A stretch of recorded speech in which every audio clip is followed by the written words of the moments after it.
വൃത്തിക്കേസിലെ പ്രതി ജ്യോതി മൽഹോത്ര കേരളം സന്ദർശിച്ചതിനെ തുടർന്നുണ്ടായ വിവാദം ടൂറിസം മേഖലയെ ബാധിക്കരുതെന്ന് മന്ത്രി പി എ മുഹമ്മദ് റിയാസ് പറഞ്ഞു. കേരളത്തിലേക്ക് വരുന്നത് പ്രശ്നമാണെന്ന ധാരണ പ്രചരിപ്പിക്കരുത്. സന്ദർശനത്തെ ദേശീയ മാധ്യമങ്ങൾ വലിയ വാർത്തയായി നൽകുന്നുവെന്നും മന്ത്രി പി എ മുഹമ്മദ് റിയാസ് പറഞ്ഞു. അവർ വരുന്ന സമയത്ത് ഇങ്ങനെയുള്ള ഒരു കുഴപ്പമുള്ള ആളാണെന്നോ അതല്ലെങ്കിൽ ഇങ്ങനെ ഒരു പ്രശ്നമുണ്ടാകുന്ന ഒരു നിലയുണ്ടെന്നോ നമുക്കാർക്കും അറിയില്ല. സംസ്ഥാന സർക്കാരിനെ സംബന്ധിച്ച് അറിയില്ല.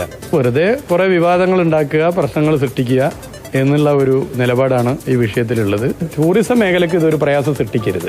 രാഷ്ട്രീയമായി ഇപ്പോൾ മന്ത്രിയെയോ ഗവൺമെന്റിനെയോ ഒക്കെ ആക്രമിക്കുന്ന രീതി അത് സ്വാഭാവികമാണ്. എന്നാൽ ഇത് ടൂറിസം ഇൻഡസ്ട്രിയെയും ടൂറിസം മേഖലയും ബാധിക്കുമെന്ന് തിരിച്ചറിവ് ഉണ്ടാകേണ്ടത് അനിവാര്യമാണ്.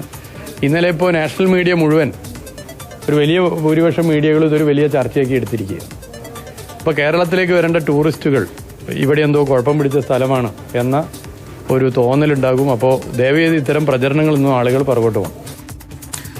പാക് ചാരയെന്നറിഞ്ഞിട്ടല്ല